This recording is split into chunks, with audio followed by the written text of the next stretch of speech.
I don't have anything to add to my report because I got to save some thunder because I've been 6 days.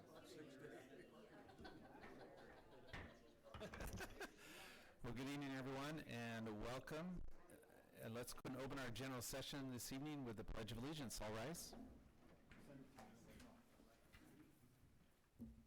pledge allegiance to the flag of the United States of America and to the republic for which it stands, one nation, under God, indivisible, with liberty and justice for all.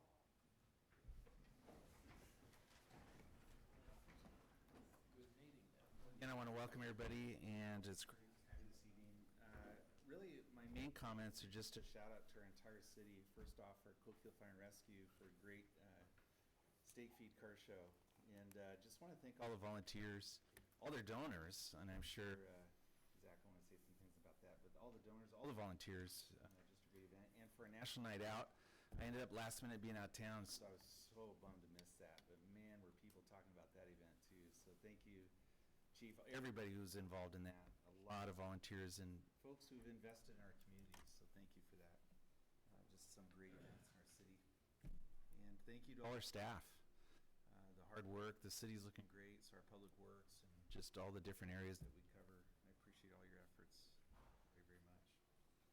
All right, we're going to go on to Councilor Marshall. Any comments? Just Liz, thank you for the new binders that you built us all.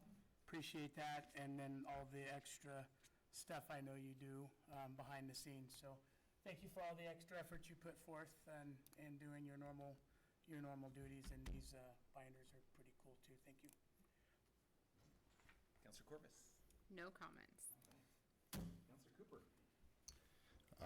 Just want to thank Public Works for what they're doing down at Sturtevant Park. It looks great down there, and excited to have that playground up to replace the old structure that was deemed a liability. Councilor Flynn. Westrom. No comment. Councilor White. Just thanks to everybody. Works for the city. Thank you for all you do. Great steak feed. Good job. National Night Out was a great event. Yeah, just appreciate everyone. Great. All right, great. We're going to move on to now consent calendar, agenda item number 5. And for those who are here, we now have agendas here for you to have as well on the table. So if you want to reference those as well while you're there. Consent calendar. I'll make the motion to accept the consent calendar as presented by staff. Second. Okay, motion by Councilor Marshall for consent calendar to accept. Second by Councilor Waddington. Any other discussion? All those in favor? Aye. All right, that's all ayes. And now we're going to move on to staff reports. Mr. Narber. Thank you, Mayor, council members. I added a couple things to my report, which is not in your packet. As you recall, I wrote that report on July 28th. So as you know, we've been having discussions about the ambulance service and, working on a levy. But a couple other things, we've had really good discussions with a group of folks that are working on it. Councilor Westrom has been involved with this as the mayor. But one of the things that we talked about doing is looking at a consultant firm to do ambulance billing. Part of the discussion, and we've seen Myrtle Point did that. It was in April, Zach? It started July 1. Yeah, oh, okay. Effect in July. Okay. So anyway, that firm has found ways to, maybe they're better at pushing the insurance company's buttons. So that's something we're going to look at. We've got a name for one firm. It's pretty specialized. There's not a lot of them. We would anticipate doing an RFP for that. Another discussion that we had was about lift assists. So traditionally, the ambulance and fire have gone and done lift assists without billing for those. We do have the ability to bill for those. And, I think over time it's evolved, like you get some frequent flyer customers, and if the ambulance is up there every week, that takes funds to roll out an ambulance and have, you know, an EMT or paramedic on there along with the driver. So we're definitely looking at modifying our current policy so that after a certain frequency, we haven't decided exactly what that is, that we would start billing for that. What's the time frame, Forrest, on getting the ball rolling on the billing, on the new? We will work on an RFP in the next 2 weeks and get it out. In a perfect world, we would have bids back and the council would see that at the October meeting. Thank you. Good idea. That's what's going to help save our ambulance. Any other questions? All right, thank you, Ms. Norberg. Our financial report, Director Aileen, but Mr. Norberg's here to answer questions on that report.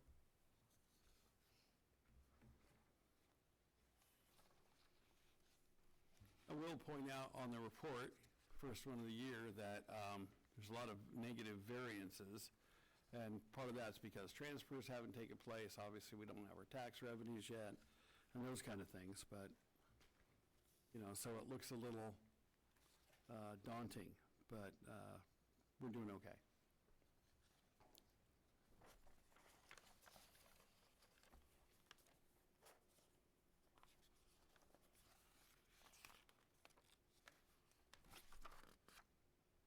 Any questions?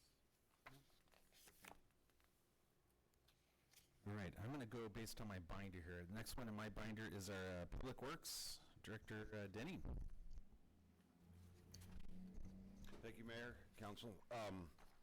Just one slight update to the report. As said here, the roof was going to start mid-August. We got a date, I think, of the 25th for the community building roof project. That, and I noticed that you guys got the Parks Committee report as well. There's a lot of repeat information in there. Sorry, there was some confusion, I think. I held my meeting late, and these all went to the recorder about the same time, so that's why you got the duplicate info. Other than that, I'm happy to answer your questions. Yeah, I thought that was... Love the park. I mean, wow. That is just impressive. Great, yeah, we hope to get stairs poured and maybe the upper sidewalk this week. So we're getting closer. Fence, I think, finished by the end of next week. So. I think you said in here, but I can't remember off the top of my head when I read it. Are you targeting like kind of a grand opening, ribbon cutting kind of? Yeah, I definitely don't have a date for that, but I hope to have a partial opening in August. I think there's really no chance that we're going to get the poured rubberized surface. There's about, I forget, maybe 600 square feet of that. They need to wait for concrete to set up anyway before they come in and pour alongside their surface. So that definitely won't be in August, but I hope by the end of August to have at least a partial opening, but then you know, park worthy of a grand opening by the, you know, end of September is really the best I can say right now.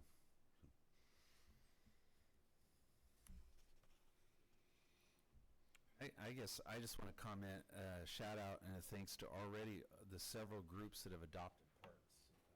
That's really impressive, and I love the idea of the sign, so I'm thankful for the Parks Committee and all of your efforts in doing that. And shout out to Tina Hallmark, too, for managing that program. Great. Any other questions from Mark? No. All right, Director Lucas, Public Library. I have nothing to add to my report, but I'd be happy to answer any questions.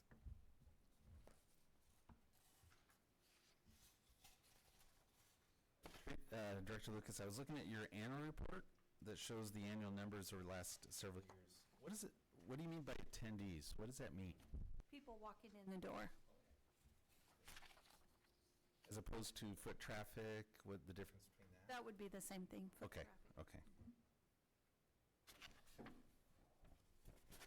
Oh, no, never mind. This was like a month ago I did this. Programs and attendees. Foot traffic is people walking in the door. So those are program attendees. Good numbers. Great numbers.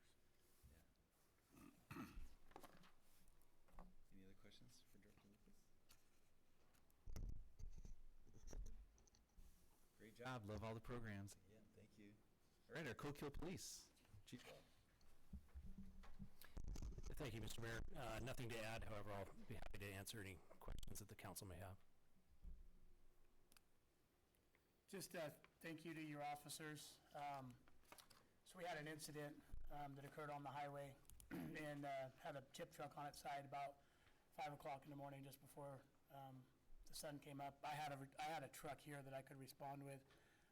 Our Coquille officers responded out to that. They were there within just a few minutes. It was on a blind corner, and I had a gentleman ask me why Coquille PD was out there.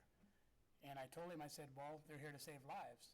I said, does it matter who saves your life or anything like that? And he wasn't real happy with me for some reason. I don't know if he just didn't have his coffee yet.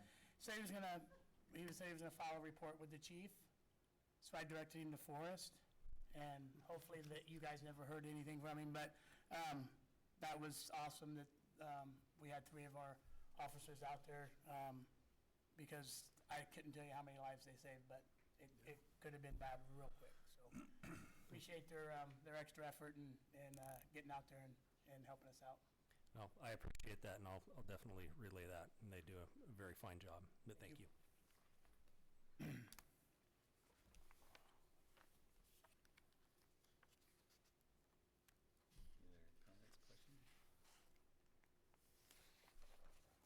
other comments, questions? Great, thanks again, Chief, and to all your staff. Just a tremendous effort on the National Night Out, the work you're doing in the city. Thank you. Thank you. Right, Coquille Fire and Rescue, Interim Chief. I just want to say thank you to all the sponsors. We had our big event at the beginning of August. We would not have been able to make this happen without them. All the donors that they did, all the volunteers that came out to help, Coquille Police Department, all of our volunteers, Jay Westrom, for his donation. We can't make this kind of event happen without the donors and the people that support Coquille Fire. So we definitely appreciate all of you and all the hard work that you guys do to make sure that our event was able to be the best that it could. Other than that, I don't have anything to add to my report.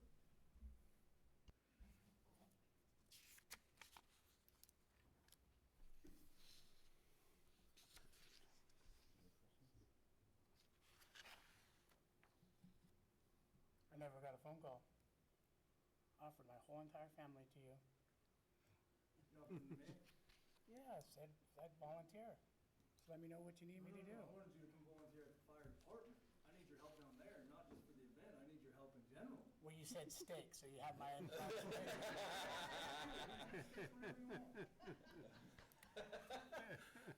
All right. That was fun. Sounds like a good bargain. Yeah, well, yeah, kinda. You know, I am retired, right? That was good. That was good. All right. All right. City Recorder Liz.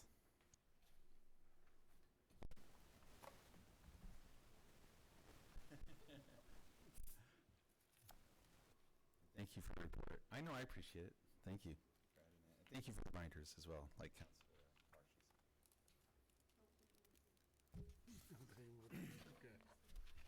What'd you say? Don't take them with you. You can leave your binder here. You can take me inside if you want. All right. I think that's it. All right. This time we're going to move on to public participation. Yeah, Mr. Norberg, do we have anybody signed up? I think we do. One person for sure.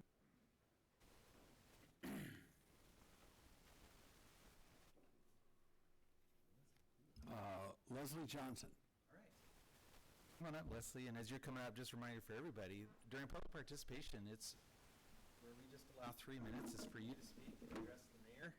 Of course, everybody's listening in. Yes. And appreciate you coming, Leslie, please. Thank you very much. First, before I start to comment on anything, I would like to thank the chief and everybody who was involved with National Night Out.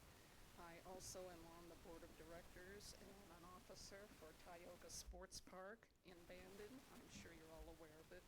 And we participate every year, and it was just a fantastic event. So I'm here as a citizen of Coquille. And about a week ago, I saw a post on what's going on Coquille where people were complaining about speeding in our town. And they were especially upset with residential areas where there are children. And I don't blame them.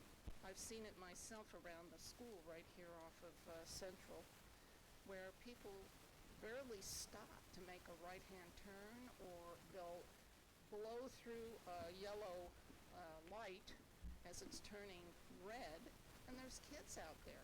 It's pretty crazy, not to mention anybody else who's trying to cross the street or whatever. But I got stopped last week in regards to coming out of Uncle Randy's onto the 42, turning left. And the way that the traffic was at that time, I had to get into the left lane to turn as if I were turning left onto Central. But I was really going to Adams and to make a left there. But the traffic is absolutely ridiculous on the 42 when they're coming into town. There are signs out there, and there's also one of those radar detectors to tell you your speed.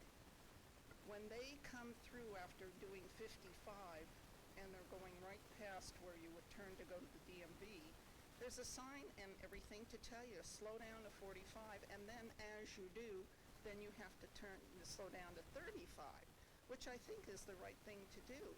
People don't do it. It is crazy on that street between them coming from 55 miles an hour down to where they get into our town. I have seen people not even slow down. They're still doing in the 50s, if not higher. It's ridiculous. And Chief, it was your new crack officer who stopped me. And she said, "What are you doing?" And I tried to explain, but she was doing her job.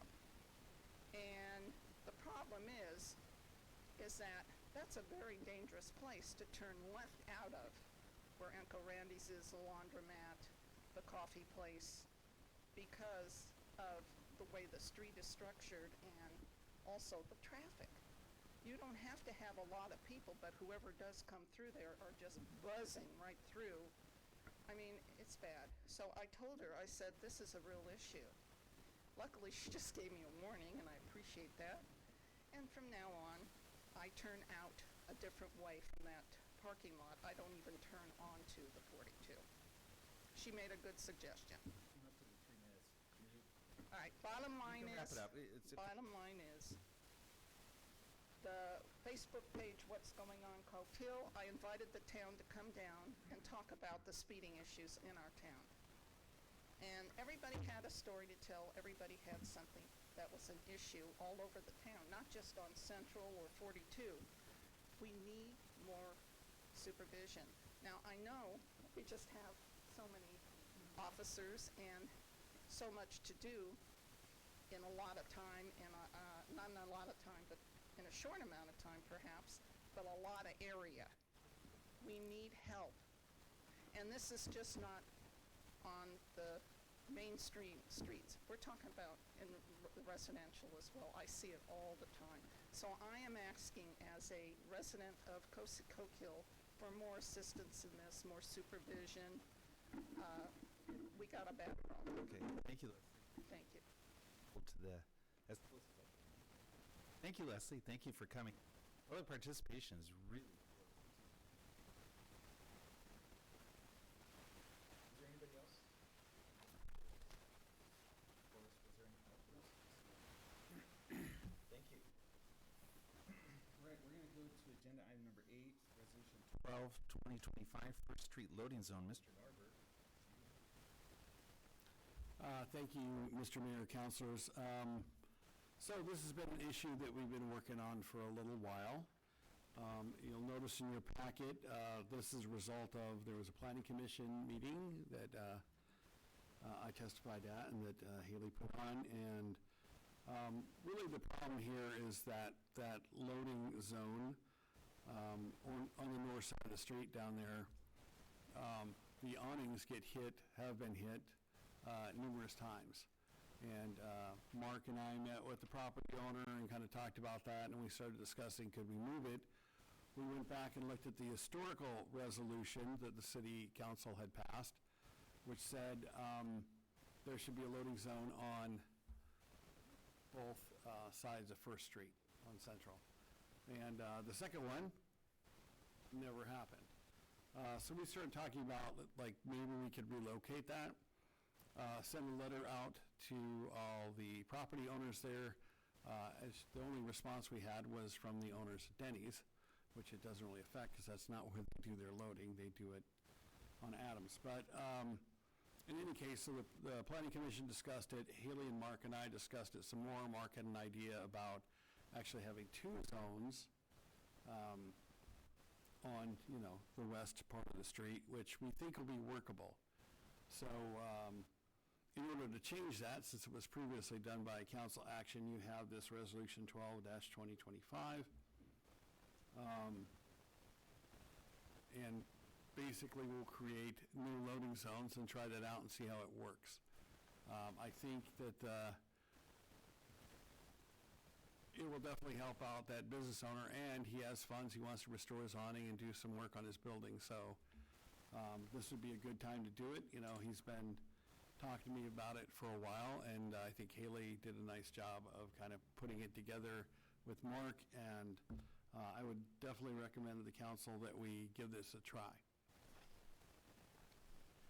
And I'll just add, as a building owner down there, several of the owners had, besides the damage to the awnings, so it will add more parking, immediate parking in that particular area. So, what was driving that as well. And so looking at this, Forrest, I drove the area, and so we're wanting to put a loading dock, or not a loading dock, but a loading zone right out in front of Uncle Randy's. Am I reading that correct? Fire hydrants at? That would be one of them, and the other one would be down A little ways down. where that fence is that borders that parking lot. Yeah.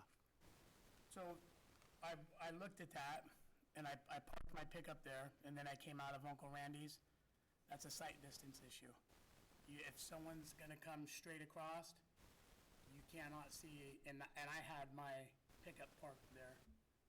And then also, if someone's parked there and we have a fire and we need that hydrant, I think, and I don't know why we couldn't do it on the other side, if someone needs to get in here with a 48-foot trailer, I don't know what comes to Fraser's and delivers their stuff. Did we talk to them about, now a guy's gonna have to lug their product a half a block back, and if he's in a 32-foot dry van, he ain't gonna fit in either one of those spots. He's gonna need to be on.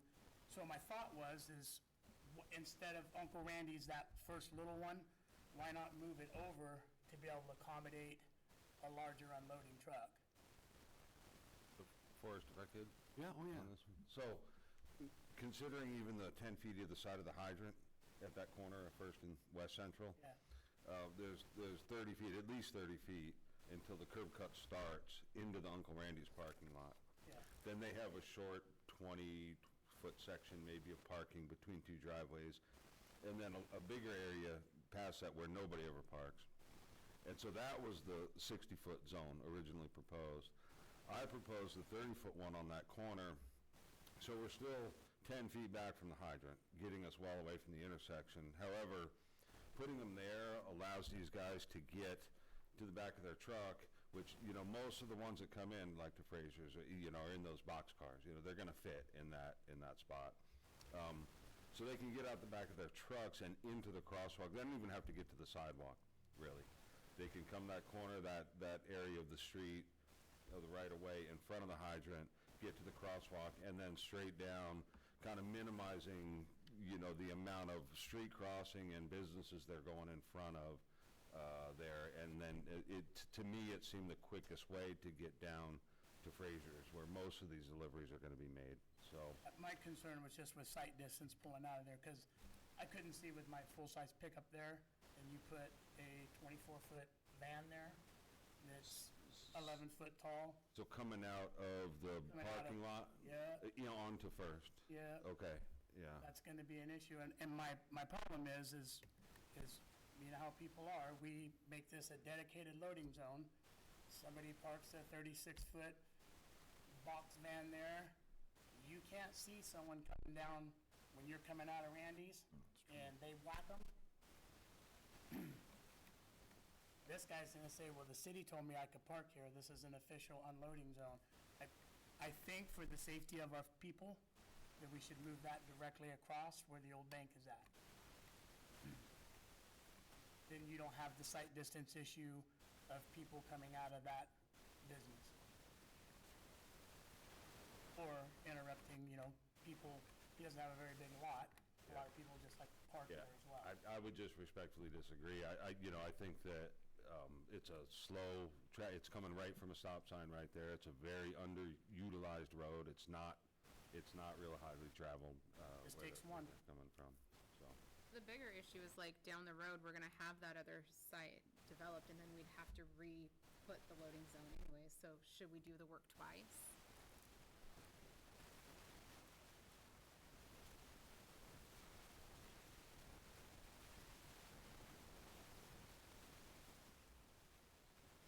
Yeah, and Councilor Cordes is talking about the park there area. I think if it was moved across the street as a, wouldn't hurt so much. When we have events, we would section off that. Okay. So in many ways, that might be better. I don't see that affecting Okay. development of that and have bigger events there Great. is my thought. So then, just to be clear, the existing loading dock that's in front of basically the old Barrows, but what's there, that goes away and just becomes just car parking regular? Which is good. That definitely needs to go. We need more parking. And I think one of the differences too, we're calling for these loading zones being, what were they, 7 to 5. And I don't even know if that's the rules in the current loading zone. We certainly don't have it posted on the signs, but the intent would be here to post the hours on there.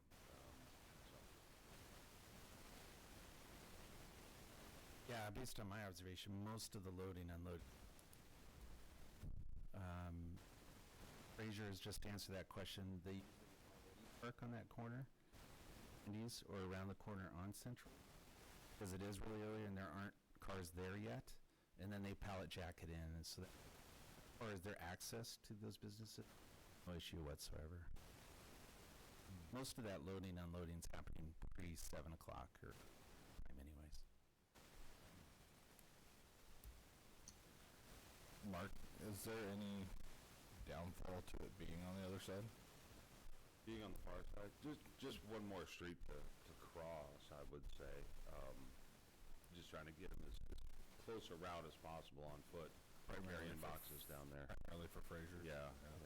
And I guess when I look at it, visibility is a problem there. I did see a big, even a F-250 looks like a semi-truck now, right? Parked in front of that area, very close to the driveway. And during the day, it would eliminate that. So how often do you get delivery vehicles in there? Well, maybe for just a little bit. It could make it better. Otherwise you'd have big vehicles there parked during the day, during the busier hours. So, kind of a double-edged sword there with whatever you do. I just worry about liability, Mark, that's all. Yeah. In the business that I'm in, even if they don't win a suit, we still gotta pay an attorney to deal with it all, and it's gonna cost us in the long run, and I just don't know. I get it, it's not a high-volume road by any means, it's low, theoretically low speed, but who does the speed limit around here? Nobody. Who doesn't? So, that was my only thing, when I went down and I physically looked at it, and parked and came out of there, that was the first thing that hit me was sight distance Right.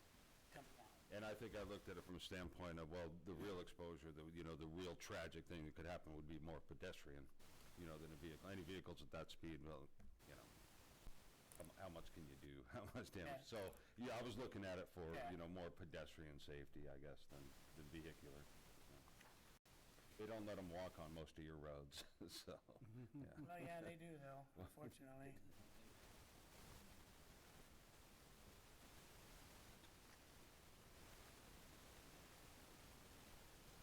Point well taken, Mark.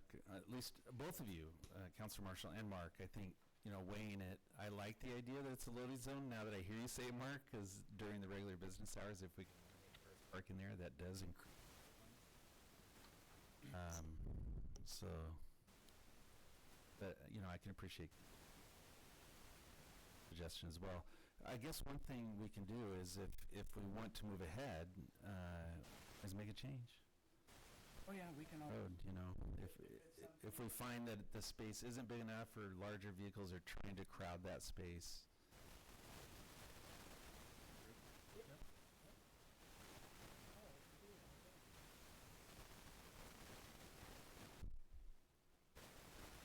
All right, I'll make a motion to approve Resolution 12-2025, First Street Loading Zone. Second. All right, motion by Councilor Marshall to adopt 12-2025, seconded by Councilor Cooper, yeah? All right, all those I'm sorry, any more discussion? All those in favor of adopting the resolution? Aye.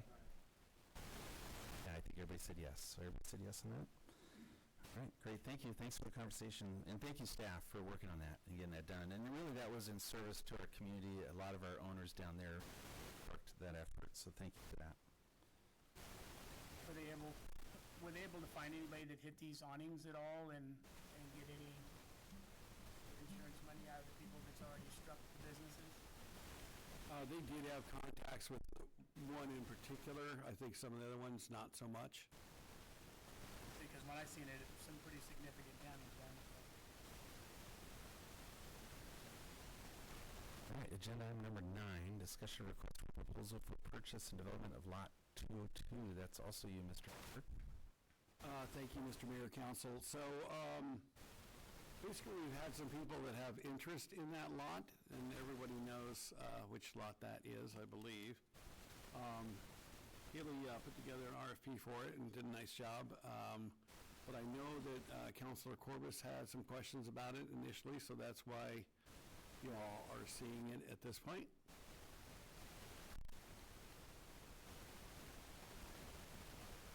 Yeah, just maybe for historical, it used to be that the city was selling property through realtors, and we stopped that and have gone to now RFPs. Right, so this is a similar, we had a discussion with the council a couple of years ago, I believe, where we said if we were going to, sell city-owned property, that we would do an RFP for it. And obviously, we did that with the Jefferson School. And so we were just following along in that same vein. Obviously, it's an RFP process, so any proposed development, say there's a number of them or only one, it's up to the city council to decide if indeed you want to sell that property for that purpose. Yeah, I think that was my only question. As I was reviewing that for myself, it appears even with the RFP, we still have a lot of control over what goes, because I think of Lot 202, to me, it's an entryway onto Mill Street. It's gonna, that road is eventually gonna be developed, and so it's important that what goes there. So that was my only question, is there a scoring or a narrowing of scope of what can go on that through the RFP process? But then as I read on, it was very evident and obvious that we had full control over accepting or not accepting any proposal, correct? Yeah, 100% the council's decision. And we should point out too, something a little unique about this request here. What we're requiring of the developer is development of the right-of-way, right there, just south of ODOT, between ODOT and this property, up to their entryway, which will really be on the east side of that property. And we had talked to ODOT because when we wanted to put it out and said, what are you going to require as far as improvements to that right-of-way? And we got a very vague answer, and it had to do with the type of business and how much traffic it would have. You know, if it was going to be very low traffic, you could basically leave it like it was. And, you know, we decided, well, you know, instead of limiting it like that and confusing the issue, we want to develop that right away at some point anyway. So, you know, let's have the developer do this, who can sometimes at a more efficient cost, you know, do it. You know, the development developed for their entryway in there. So the city can expect to see a lower offer for the property price, you know, with that built in, you know, like I have that estimated at about, you know, 40 to 50,000, probably 50,000 at prevailing wage probably to do that work. Yeah. How much room do we have between that lot and, what is it, Verizon or Frontier that is just to the east of that? So zero, the easement that they have, that's still our lot, and so, yeah, they have the easement. Northwest Natural has the easement on that, as well as Frontier DFN. There's some confusion about where that easement is located. I don't know if I've seen it yet, but anyway, they're together. So the idea, it is possible to access those from the right-of-way that extends beyond Mill Street up the other side. It would take some doing. Northwest Natural said that they would be fine with that. You know, we would bear the burden of those costs. It wouldn't be too much. But the way this is written, the property 202, lot 202 is still encumbered by that easement as far as access. So basically saying they would still have to allow access by the vehicles to get to the lot south of 202. Gotcha. Thank you. I don't know that I'm following exactly where's the lot 202 at on the property. It's about 3/4 of an acre just south of the ODOT building. It's right on Highway 42, right on 42. So it's not down along the Riverwalk, it's on the highway. You see where I parked my grader at? The big yellow grader sitting up there? No, I've never The seen the grader down attachments there. aren't in it. None of the maps or anything are in it. Yeah, I just saw that. The maps that go with, there's an extensive, there's a lot of maps and images that go with this RFP that aren't in the packet.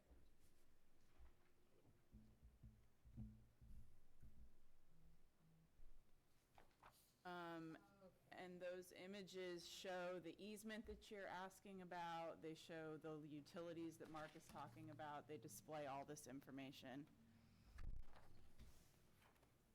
Is it worth it for me to go print them and like move, or, Well, or if the council wishes, we could table it and come back with a complete. I mean, I can print them. I think go ahead and print if you want. Because the main thing for tonight is you just wanted our feedback on this RFP process. If we like what we see as far as the content of the RFP, then, right? I mean, we can obviously table it, but it's more about the process and going ahead and put in Right. for proposal. But councilors, would you like a map? Would you like to see it? She can print it. Take me a minute. Penny caught me up. Okay, so Yeah. you know where it is? Yeah. Oh, I think we're good, Haley. Okay. Okay, just past Mansfield.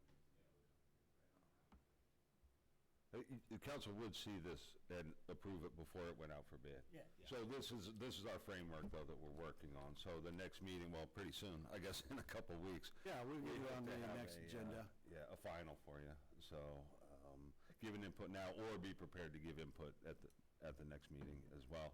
And certainly, I think we can send these out, the maps that go with this out immediately, so you guys can look. Is there interest in this lot? Is that why are we bringing? There is interest Yeah. in the lot, yes. At least 2 or 3 parties that I'm aware of. I'll look for the highest bidder, let's not give it away. Any other questions as far as the framework and the content? Can they move forward with it? So if we move forward with the RFP, what kind of timeline are we looking at then?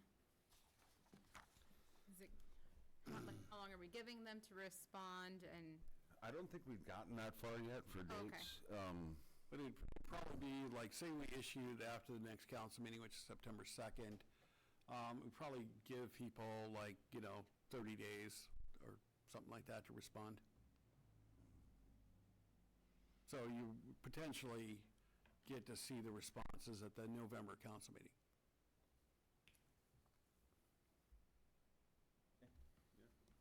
So it reads in here, to proposal to purchase and develop.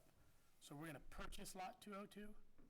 I thought we already owned it. No, they're going to purchase Want it. to purchase it from us? They wanna purchase it? Yeah. Okay, because it says here, discussion, for request. Okay.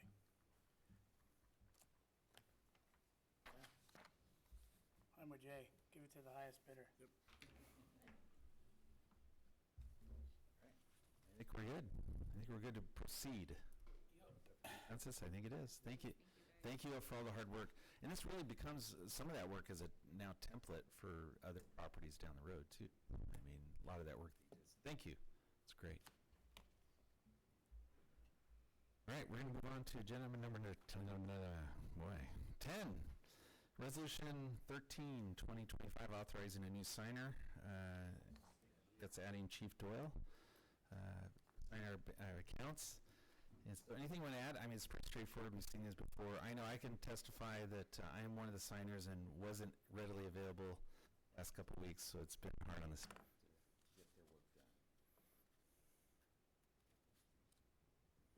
I'll make the motion to consider Resolution 13-2025, authorizing Chief Doyle as a new signer onto the city bank accounts. Second. All right, motion by Councilor Marshall to adopt 13, 2025, seconded by Councilor Waddington. Any other discussion? We did a background check on him yet? Yes, extensively. Good. Good job, Forrest. Right. All those in favor? Aye. His first community in it. I don't know if I can. Yeah, okay. So you'll, Councilor Corbus will abstain from voting. That's appropriate at this time, yes. Thank you. So we have all yeses and one abstention, Liz. All right. Quick question, on item 9 on that lot, do we need to all be unanimous to tell staff to proceed on that? I didn't know if we needed to vote on that or not. No. Just a question. No, Okay. just a consensus. No, because they can't do anything moving forward. We'll still see it. Yeah, you'll see it at the next meeting, and then you can give it the yea or nay. All right, next item is agenda item number 11, Resolution 14, 2025. Mr. Norberg? As the council's aware, we did have some citizens who wanted to donate their fair share to the ambulance fee. And having that discussion, we have a revenue item for those fees, but we did not have a methodology for carrying voluntary ambulance donations separately. So this would just create a line item for revenue and for expenditures in this year's budget, $10,000 as a placeholder number. And if it exceeds that, we'll come back to you with a modification. But this just creates a way, one of the promises that we made to the citizens that these funds, both the ambulance fee funds and these donation funds, would be properly tracked within our budget. So that's the purpose of this. I'll move to accept Resolution 14-2025, the adoption of the supplemental budget. I'll second. Motion by Councilor Marshall to adopt 14, 2025. Seconded by Mayor Flaherty. Any other discussion? All those in favor? Aye. That's all yeses. Thank you, councilors. Right. We are at the good of the order. It's on the agenda, but our next meeting is on a Tuesday night because of a holiday on Monday night. So Tuesday night, September 2nd. Our general session for council and our URA. Any other good of the order, councilors?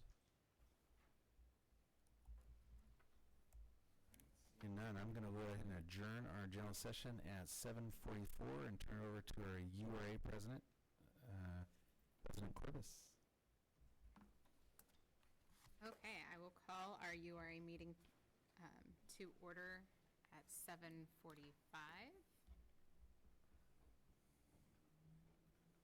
First item is the consent calendar. I'll make the motion to accept the consent calendar as presented by staff. Second.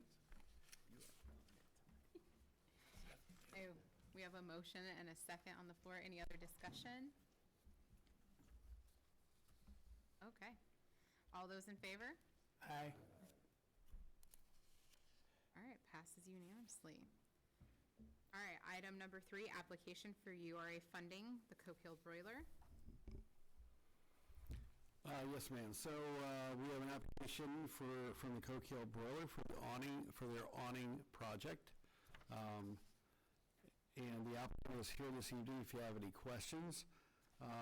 The total project proposed $18,208, and that's 50% URA match, so it would be not to exceed $9,104. Move to approve the application from the broiler. Okay. We have an approval and a second. Any other discussion? Just to clarify for the motion, does the motion need to include not to exceed in amount?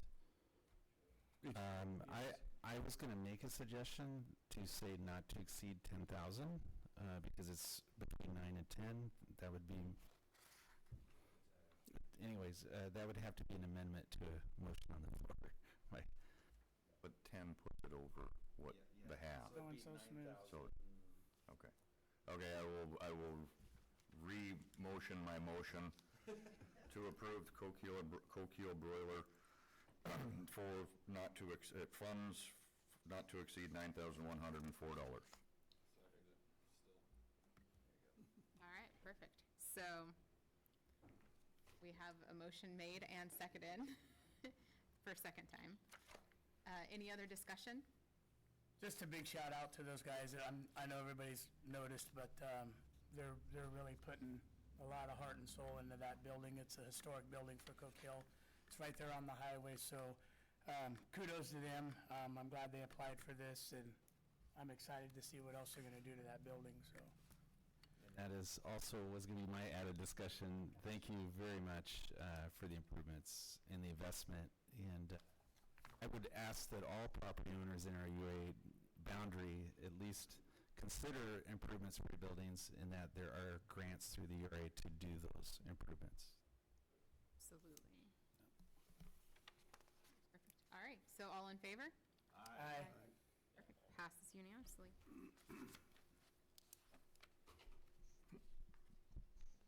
Okay, so the next item is review and accept bid for Central Boulevard striping project. Thank you, Madam President and Board. So this item is to accept the bid. We opened them on 29th of July, had one bidder. SPM is a qualified contractor, one of the ones we expected to bid on this project. Their bid was in order, and staff recommends that you accept the bid.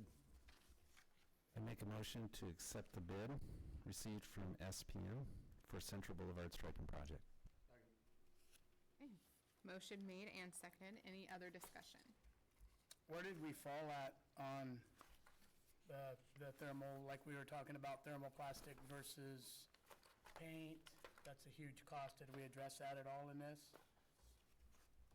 The next agenda item. Was there discussion? Did you bring specs? Oh, We accept it and then it opens it up for discussion. Sorry, Sorry. That my was bad. not, well, that was me. All right, so all those in favor of accepting the bid, then we can move on where we discuss it on the next agenda item. Aye. All right. Unanimous. Okay. All right, so consider Central Boulevard restriping project bid for award. All right, Jake, you had a question? yes, on the striping. So I know the last time we talked, you were looking at Durstripe, and then didn't know if you was gonna stay with Durstripe or go to thermoplastic, and then the legends were all gonna be thermoplastic, which I highly, highly object to the cost, and that is an that's old F-mix out there. So what happens with thermoplastic, when you put it on old asphalt, it's rigid. You burn it in, the road's like this, cars go over it, ka-snap. Go right here on years ago, the county did the exact same thing, and they're all broken. A brand-new overlay, wouldn't object to thermoplastic legends at all, because they are a superior product. On a brand-new overlay, they will last years. On this stuff out here, this road that does this, they're gonna break. So I'm going to invite our engineer in to answer that question. We had this bid package put together by Public Works, we had it engineered, and they can answer that question for you. Cool. Stephanie Martel with HD Architects. Once again, to answer your question, the striping for all the longitudinal stripes and everything like that will be the DuraStripe. The only thing that would be thermo would be crosswalks, and that's not actually included in this bid project. And Mr. Denning can speak to what we plan to do for crosswalks. Right, so in the action sheet, I explained to you, because it's a little confusing, how did you come to this $159,000? So a couple things. First of all, we had some alternates for the bike lane, the buffered bike lane. We thought that the Chevron design would be quite a bit more expensive. It turns out it wasn't that much more expensive. So, about $3,600 or 7% of that bid item total. So we recommend, the engineer and staff recommend that we go with that. So then secondly, on the crosswalks and the stop bars, they did include as an alternate bid item a line for $43,000 to do that. And after discussion with them, found out that that was also another $7,000 in traffic control. So that, explains how we got to the totals here. But we have talked with the county. As you guys know, the county is half owners of that road. There hasn't been a lot of work done on Central, but what has been done there, except for the brushing up on this, has been done by the city. So we went to the county and asked them, since they have the crew and the expertise, definitely a larger crew than we do, to be able to tackle a project like this in a short frame, if they would be willing to, the URA of the city provide the materials, and the county labor come down and install the torch down stop bars and crosswalks.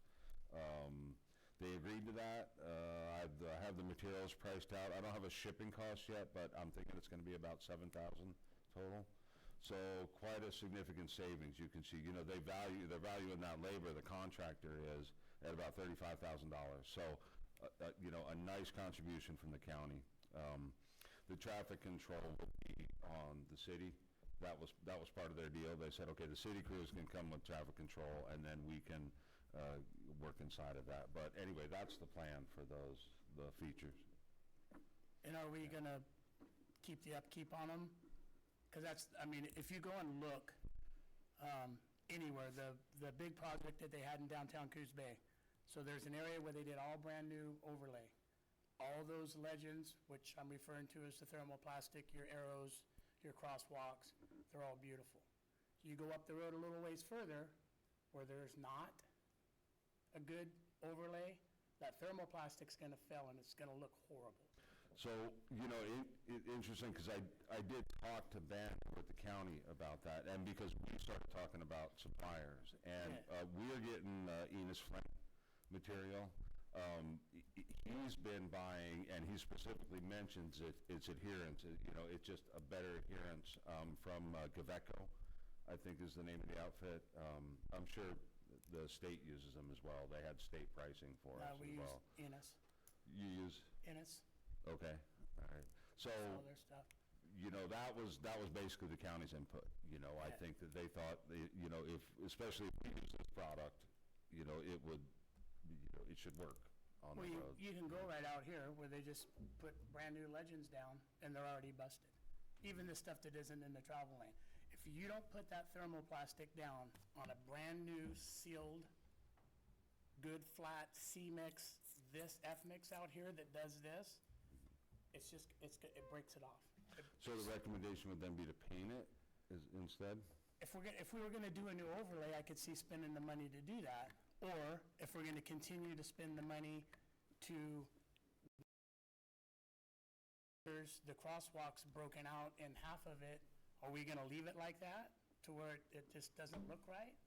The paint's gonna bond to the surface a lot better than the thermoplastic though, because it's not, it's a flat, once that stuff goes off, it's rigid, and if it's not supported completely, it's gonna break. Like I said, just right out here in front of the high school is a perfect example. Drive through Coos Bay, where they've done it on roads that aren't a brand-new overlay with that nice, tight C material, asphalt, they break off, because they don't have the support in a road that's doing this. This road out here is old F-mix. This Well, stuff's I old. gotta be honest with you, I have not looked specifically at these locations for, the roadway, but where we're focused on is the 9-foot section for the crosswalk, and then the 1-foot section for the stop bar, what the integrity of that is. And to be honest with you, I haven't looked specifically at those locations to see how that And would that's, fit. my point is if we just go and lay this high-dollar thermoplastic and you burn it in somewhere and you don't have a decent level surface, it's gonna break. So, yeah, so is, the Durastripe's not gonna last more than 3 years either, No, so, a lot cheaper than thermoplastic. yeah, right. I mean, that's the problem with it all, is that if we were doing a new overlay, thermoplastic all the way, it's worth to put the money down, and it's worth to put that big cost up, because it's gonna last, it's gonna last you at least 10 years, if not more. But trying to put that stuff on an old, wore-out road, that's where sometimes you gotta look at the maintenance side of it. That's what I'm looking at. It's, if you just paint them, and you go out and paint them, yeah, you gotta do it every couple of years, every 3 years, but that thermoplastic, it just, like I said, just drive around the town and notice different areas where they've put this stuff down. 3 years ago, they did it out here. It's been broken for 2. It didn't even make it a year. The county, when they redid all that, it didn't make it a year because they didn't put it on a new surface. It's an old, rough surface, and in my experience, it doesn't work that great. Overlays, brand-new asphalt, couldn't ask for a better product. So if the alternative is paint, is that give us enough visibility in those crosswalks? I would think so. You just add a My middle class meeting. recommendation actually would be for us to move forward with SPM and then have this in our pre-construction meeting with them and to talk about these concerns, because they may be having a recommendation. I mean, they're like the ones that do it all over the state of Oregon. They're the biggest. And they're gonna wanna outfit. sell you the most expensive They may, but product they have. it's not in their bid to Yeah. do it. Yeah. That's the other thing. This is an alternate bid item that was not accepted, and so it's not in their bid to provide that thermoplastic, so they don't really have a dog in the fight at that point. And we never specified or spec'd out painting these lines. They were, the plan all along was to torch down the thermoplastic. So, we could easily award this bid right now, have that discussion with them. And I don't know, I could talk to the county too about what their capabilities are with it, painting, I think they paint most all their stuff. They don't have a thermoplastic truck. I think they paint everything. Right. So, So in front of us, to move forward, again, those crosswalks are not even in the bid that's in front of us. So we could award this bid to get moving, you can have those conversations. We could decide to paint, and painting could be added onto the SPM scope. Correct. Because they're already there doing it anyways. It might be more cost effective if you're gonna. Yeah, and that's why I recommended having that in that pre-construction meeting with them, letting them know. Process as a change order at that point. Correct. Perfect. And the good thing about that is they already gave us a unit price for what thermoplastic would be, so we would just write the change order to see what paint would be for that same line item. I like that a lot. Thank you. So we'll hold off buying the thermoplastic. I do have a request in with the vendor right now, but I can put a stop on that tonight, so. But we do have pricing for that, right? You're getting pricing for that? I think he was gonna honor the ORDOT, pricing, and he's getting us set up as a customer right now, and I expected tomorrow to be seeing total and shipping prices, so, before we ordered, so. So timing-wise on this project, we're pushed back 2 weeks because we anticipated the award maybe happening at the beginning of the month. They're holding true to the schedule as long as we can turn over contracts fairly quickly and get the contract portion signed. They're anticipating mobilizing in middle September, was what they were anticipating. So it may not be the most opportune time, but it's kind of what fit in. They had some openings and what worked for their schedule. So we'll be hitting it sometime mid-September is what we're looking at, end of September. That's great. I know I've been talking to the high school cross-country team.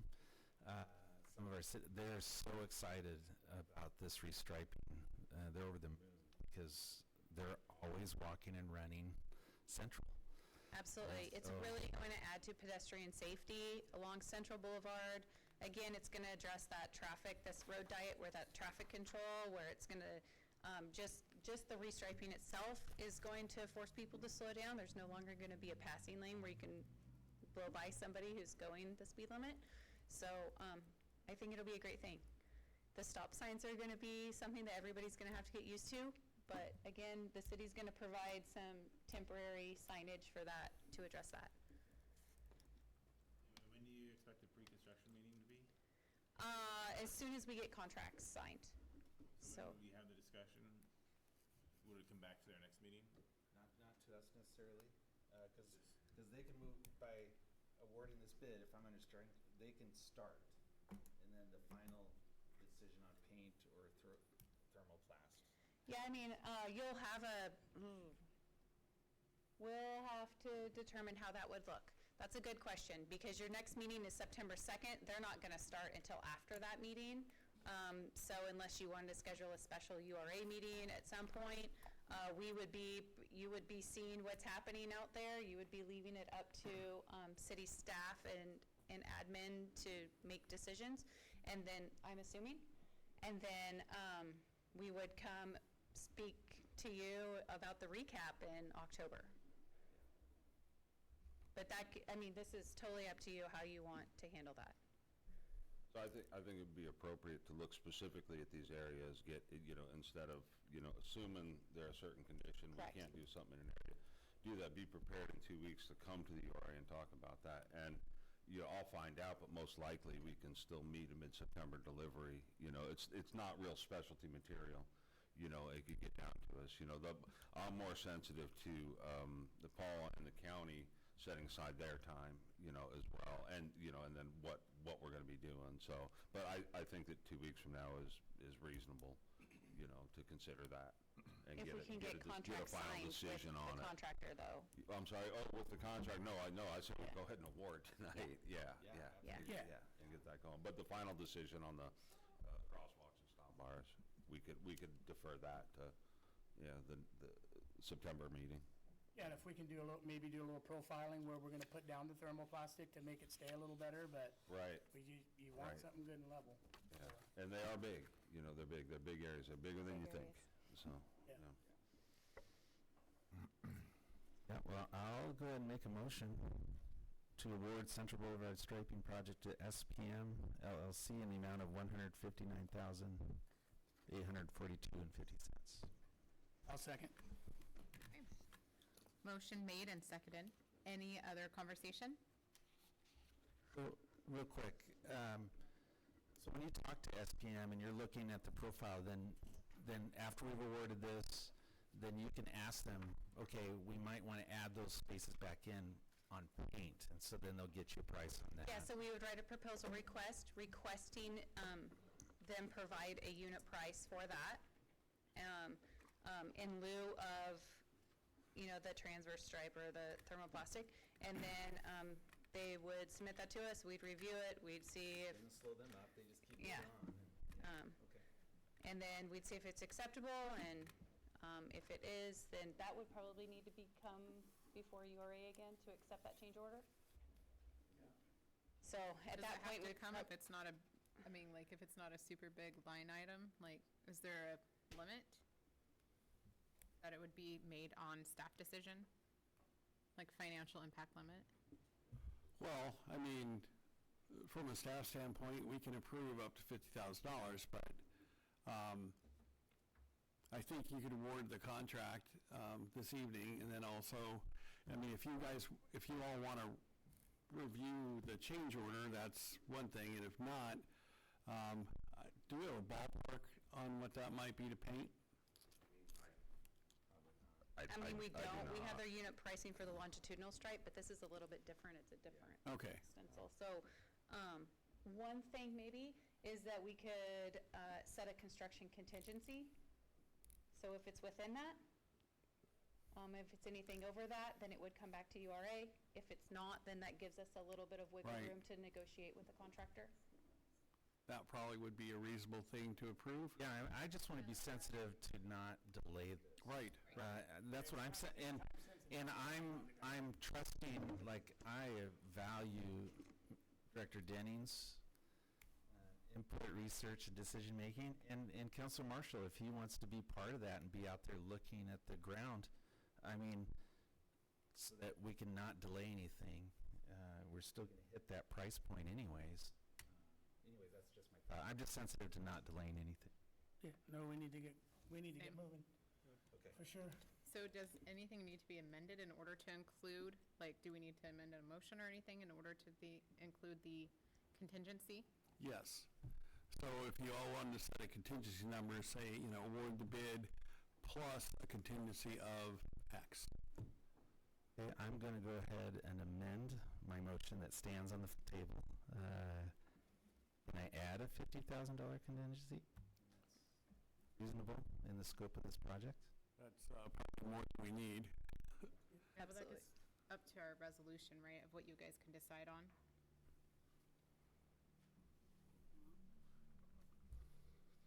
It's up to your, but Well, that's the cap. yeah, That that'd be- that's the cap. administratively you can do. Yeah, so if you want to do that, that's fine. We're not going to spend more money than we need to. Oh, and I know you won't. And Director Denning's always watchful over that.